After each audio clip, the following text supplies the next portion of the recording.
کہتے ہیں۔ پھر اس قرآن کا مقصود کیا ہے؟ وہ ہدایت ہے۔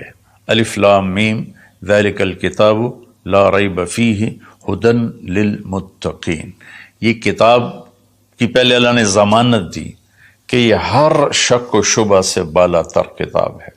دنیا میں کوئی یہ دعویٰ نہیں کر سکتا، نہ بولنے والا نہ لکھنے والا۔ انبیاء کے سوا بڑے سے بڑا علامہ ہو بولنے میں خطا کھائے گا، بڑے سے بڑا علامہ ہو لکھنے میں خطا کھائے گا۔ صرف میرے رب کا انبیاء اور میرے رب کا کلام ہر خطا سے پاک ہے۔ تو یہ کس لیے ہے؟ ہدن للمتقین، یہ ہدایت ہے۔ ہدا چونکہ عربی زبان ان کی تھی تو اللہ تعالیٰ نے انہی کی، سبحان اللہ، انہی کے استعمال کے مطابق جب قرآن کو اتارا تو وہ ہل کے رہ گئے۔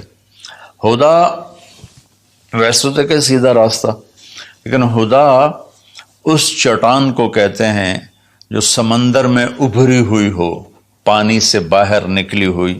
سمندر کے اندر بے شمار پہاڑ ہیں جو ہمارے زمینی پہاڑوں سے زیادہ ہیں، تو کہیں کہیں وہ اوپر نکل آتے ہیں، اور ان پر جب سورج کی چمک پڑتی ہے تو وہ چوٹیاں روشن ہو جاتی ہیں۔ اس روشن چوٹی کو عرب جب سفر کرتے تھے یا دوسرے بھی جب بحری سفر کرتے تھے تو ان کو نشانی بناتے تھے کہ یہ پہاڑ کی چوٹی فلاں جگہ کا پتہ بتاتی ہے، یا سمجھیے جدہ کا پتہ بتاتی ہے، یہ یمبو کا پتہ بتاتی ہے، یہ خلیج عقبہ کا پتہ بتاتی ہے۔ ایک مثال دے رہا ہوں۔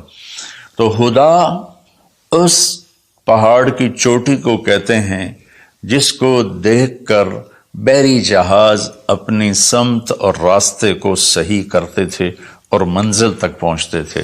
تو اللہ نے اس کتاب کو ہدا فرمایا ہے کہ انسانی سمندر میں، انسانی زندگی کی کشتی کے لیے، میں پھر دہراتا ہوں، انسانیت کے سمندر میں انسانی زندگی کی کشتی کے لیے یہ جو قرآن ہے یہ وہ چوٹی ہے پہاڑ کی جس سے تم راستہ پاتے ہو اور جس سے تم اپنی منزل تک پہنچتے ہو۔ ایک مقصد تو اس کا یہ ہے کہ مجھے کیا کرنا ہے قرآن بتائے گا، کیا نہیں کرنا قرآن بتائے گا۔ جو کہا گیا وہ کر لو، جس سے روکا ہے وہ چھوڑ دو۔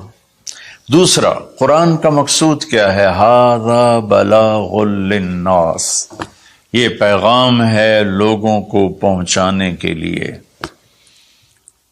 جس کو امت آج بھلا چکی ہے۔ مدت ہوئی صیاد نے چھوڑا بھی تو کیا، تاب پرواز نہیں راہ چمن یاد نہیں۔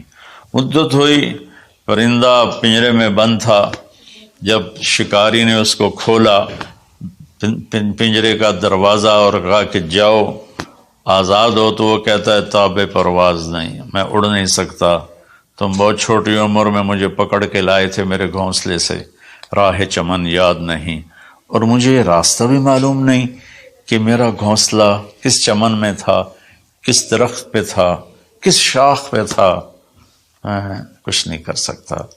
اس وقت امت خواہشات کے پنجرے میں اس طرح بند ہوئی ہے کہ راہ چمن یاد نہیں، تاب پرواز نہیں، راہ چمن یاد نہیں، کہ اللہ تعالیٰ نے ہمیں یہ سورہ ابراہیم کے آخر میں ھذا بلاغ للناس، یہ لہجہ ہے قرآن کا، یہاں ھذا بلاغ للناس، یہ پیغام ہے لوگوں کو پہنچانے کے لیے، وَلِيُنذَرُوا بِهِ، تاکہ انہیں خبردار کیا جا سکے، وَلِيَعْلَمُوا، تاکہ وہ جان لیں، أَنَّمَا هُوَ إِلَٰهٌ وَاحِدٌ وَلِيَذَّكَّرَ أُولُو الْأَلْبَابِ، کہ ایک ہی اللہ ہے، ایک ہی معبود ہے، ایک ہی الہ ہے، ایک ہی مدد کے قابل، ایک ہی پکارے جانے کے قابل، ایک ہی ہے جس کو پکارنا بھی ہے، بلانا بھی ہے، مانگنا بھی ہے، جھولی بھی پھیلانی ہے۔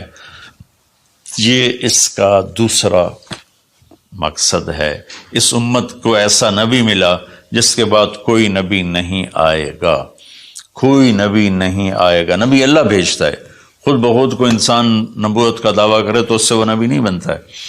تو نبی اللہ بھیجتا ہے اور اللہ پسند کرتا ہے، تو ہمارے نبی آخری ہیں، لہٰذا اس کتاب کا پیغام دنیا کو پہنچانا ہم سب کے ذمہ ہے کہ ہم انہیں بتائیں کہ بھائیو آگے ایک زندگی آ رہی ہے۔